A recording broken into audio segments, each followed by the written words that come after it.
வணக்கம். சேகர் பாபுவின் மீது வழக்கு பதிவு, நீதிமன்றம் நிச்சயமாக சிறை தண்டனை வழங்கும் அதிர்ச்சியில் ஸ்டாலின். நண்பர்களே, இந்த வீடியோவிற்கு ஒரே ஒரு லைக் மற்றும் சப்ஸ்கிரைப் பண்ணிருங்க. விஜய் அவர்கள் முதல்வராக பொறுப்பேற்று தற்பொழுது அவரது அரசாங்கத்தை சிறப்பாக நடத்தி வருகிறார். தற்பொழுது அமைச்சரவையையும் முழுமையாக நிரப்பிவிட்டார். மேலும் திமுகவின் ஆட்சியின் பொழுது ஒட்டுமொத்தமாக அதிகாரங்களை பயன்படுத்தி தவறான வழியில் சென்றவர்கள் மீது நடவடிக்கைகளையும் மேற்கொண்டு வருகிறார். தற்பொழுது வாக்குகள் எண்ணப்படக்கூடிய அந்த வேளையில் ஒட்டுமொத்தமாக தாவேகாவின் நிர்வாகிகள் மீது தாக்குதலை நடத்தியதாக கூறி தற்பொழுது திமுகவின் முன்னாள் அமைச்சர் சேகர் பாபு மீது 4 பிரிவுகளில் வழக்கு பதிவு செய்யப்பட்டுள்ளது. வாக்குப்பதிவு நாளன்று தாவேகா வேட்பாளரை தாக்கியதாக புகார்களும் பேசப்படுகிறது. திமுகவின் முன்னாள் அமைச்சர் சேகர் பாபு மீது சென்னை வடக்கு கடற்கரை காவல் நிலைய போலீசார் வழக்கு பதிவு செய்து விசாரணையை நடத்த அவரை காவல் நிலையத்திற்கு அழைத்து வந்துள்ளனர். முன்னாள் அமைச்சர் மற்றும் எம்எல்ஏவாக சிட்டிங் எம்எல்ஏவாக தற்பொழுது இருந்தாலும் தவறு செய்தால் தண்டனை உறுதி.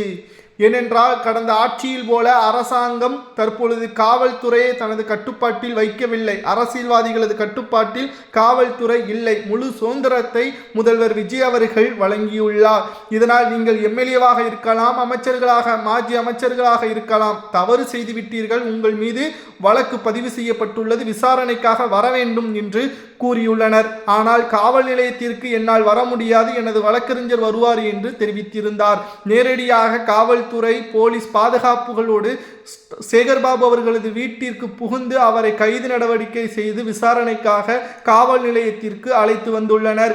கடந்த கால அரசியல் போல் இல்லாமல் தற்பொழுது புதுவிதமான ஒரு மாற்றங்களையும் முதல்வர் விஜய் அவர்கள் கொண்டு வந்துள்ளார். காவல்துறையினரை மிரட்டி அரசாங்கத்தை நடத்திவிடலாம் என்று கடந்த கால அரசியலை போல இப்பொழுது சேகர்பாபு அவர்களால் பேச முடியவில்லை.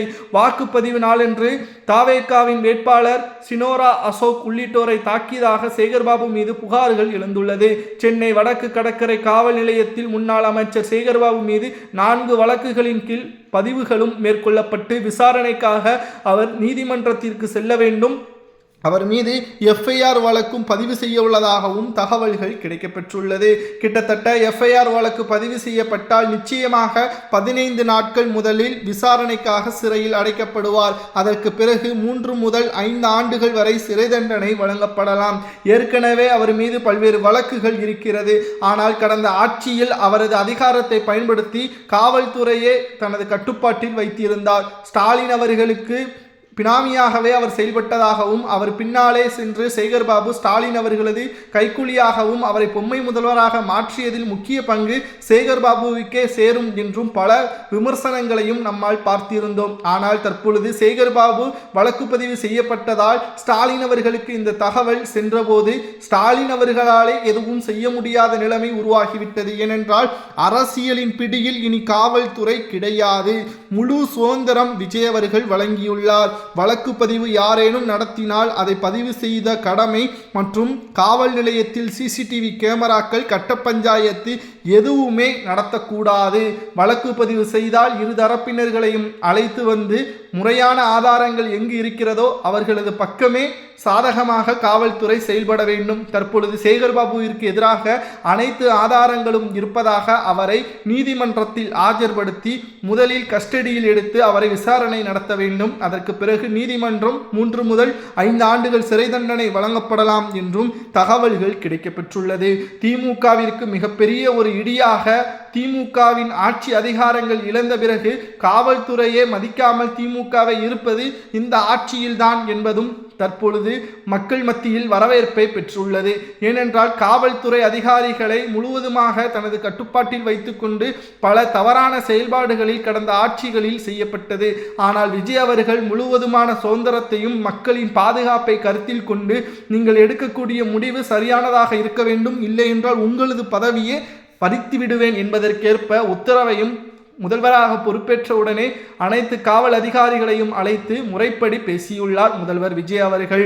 இதனால் தான் தற்பொழுது சேகர் பாபு முன்னாள் அமைச்சராக இருந்தாலும் கூட பரவாயில்லை, அவர் மீது வழக்கு பதிவுகள் தொடரப்பட்டுள்ளது, விசாரணைக்காக வர வேண்டும், அப்படி வரவில்லை என்றால் வீடு புகுந்து நாங்கள் அவரை விசாரணைக்காக அழைத்து செல்வோம் என்று கூறி இன்று காலையிலேயே காவல்துறையினர் பரபரப்பான ஒரு நடவடிக்கைகளை மேற்கொண்டுள்ளனர். இன்று மாலை நீதிமன்றத்தில் ஆஜர்படுத்துவார்கள். விசாரணையின் முடிவில் ஆதாரங்கள் அனைத்தும் சேகர்பாபுவிற்கு எதிராக இருந்தால் நீதிமன்றம் முதலில் கஸ்டடியில் எடுக்க சொல்லும். அதற்கு பிறகு சிறை தண்டனை என்பது உறுதி செய்யப்படும் என்ற தகவலும் கிடைக்கப்பெற்றுள்ளது.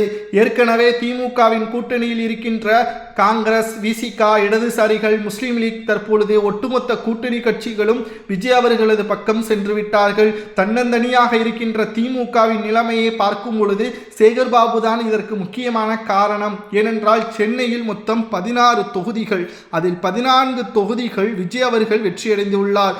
மீதம் இருக்கக்கூடிய 2 தொகுதிகளில் மட்டும்தான் திமுக வெற்றியடைந்துள்ளது. ஆனால் திமுக ஒட்டுமொத்தமாக சென்னையின் கோட்டையாகவே திமுக விளங்கியது. சேகர்பாபு அவர்களது சுயநலத்திற்காகவும் பலதரப்பட்ட கட்சிகளிடம் இருந்து பணங்களை பெற்றும் துரோகம் செய்துவிட்டார் என்ற குற்றச்சாட்டுகளும் அவர் மீது முன்வைக்கப்பட்டுள்ளது.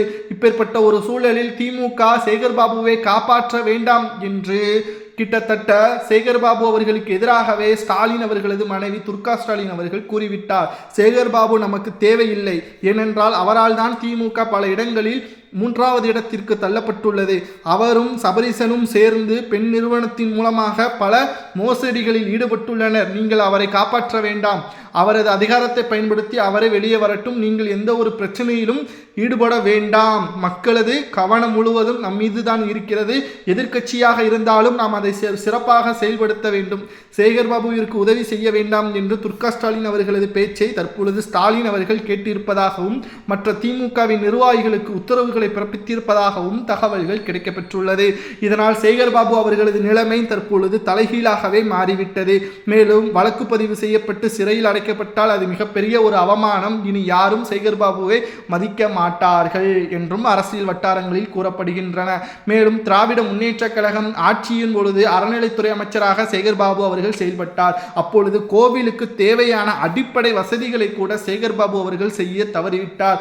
ஆனால் சேகர்பாபு அவர்கள் கோவில் பணங்கள், உண்டியல்களில் சேகரிக்கப்பட்ட பணங்கள், நிதிகள் அனைத்தையும் பெற்றுக்கொண்டு மோசடித்தனங்களை கோவில்களுக்கு செய்ததன் காரணமாகத்தான் திமுக ஆட்சியை இழந்தது. சேகர்பாபு அவர்கள் இறைவனையே மோசடித்தனத்தில் ஈடுபடுத்தியுள்ளார் என்றும் பணங்கள் அனைத்தையும் ஊர் முதல் அனைத்தையும் சேகர்பாபு தனது கட்டுப்பாட்டில் வைத்து கோவில் நிதிகளையும் வளர்ச்சிக்காக பயன்படுத்தாமல் தனது தேவைகளை பூர்த்தி செய்ததன் காரணமாகத்தான் ஆட்சி அதிகாரம் இல்லாமல் கைது வரை சென்றுள்ளதாகவும் அப்பகுதியினர் கூறியுள்ளனர். மேலும் கோவிலுக்கு சொந்தமான நிலங்கள் மற்றும் பணங்களை அபகரித்ததுதான் சேகர்பாபுவிற்கு இந்த நிலைமை என்று கூறுவது சரியா தவறா என்பதை மக்களாகிய நீங்கள் தான் கமெண்ட் வாயிலாக கூற வேண்டும். ஒருவேளை சேகர்பாபு அவர்களுக்கு நீதிமன்றம் என்ன தண்டனை வழங்கினால் சரியாக இருக்கும் என்பதை மறக்காம கமெண்ட் வாயிலாக கூறுங்கள். இதுபோன்ற அரசியல் செய்திகளை தெரிந்து கொள்ள நமது சேனலுக்கு மறக்காம ஒரே ஒரு லைக் மற்றும் சப்ஸ்கிரைப் பண்ணிருங்க.